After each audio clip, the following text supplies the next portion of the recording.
कई बार हमें ऐसा इनवॉइस बनाना होता है जहां बिल किसी और पार्टी के नाम पर बनता है लेकिन गुड्स किसी और पार्टी के पास जाता है। और यहीं पर कई नए फ्रेशर कंफ्यूज हो जाते हैं कि कैसे करेंगे। आइए इसको इजी वे में समझते हैं। मैं यहाँ एक टैक्स इनवॉइस बना रहा हूँ। हमारे केस में बिल टू वाली पार्टी मीरगंज की है, यानी इनवॉइस इसी पार्टी के नाम पे बनेगा लेकिन गुड्स हमें मुंगेर वाली पार्टी को भेजना है। अब इनवॉइस में पार्टी सेलेक्ट करने के बाद मैं डेस्टिनेशन में मुंगेर इंटर करके आगे बढ़ता हूँ। यहाँ पार्टी डिटेल्स में सिर्फ बायर यानी बिल टू पार्टी का डिटेल्स आ रहा है। शिप टू पार्टी सेलेक्ट करने के लिए ऑप्शन नहीं दिखाई दे रहा है। इसके लिए यहीं से F12 प्रेस करेंगे और provide separate buyers and consignee details को यस कर दीजिए।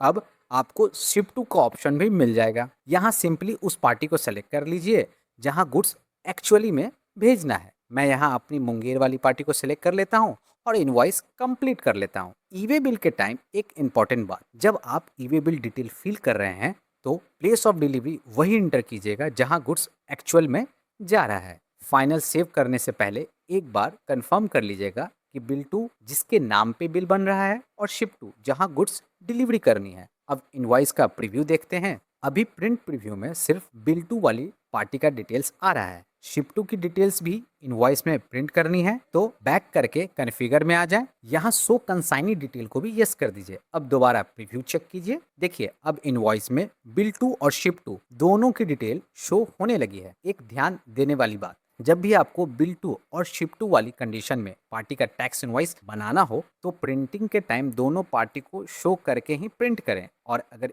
ईवे बिल कैसे बनाना है वो सीखना है तो कमेंट में ईवे बिल लिख देना, लिंक मिल जाएगी।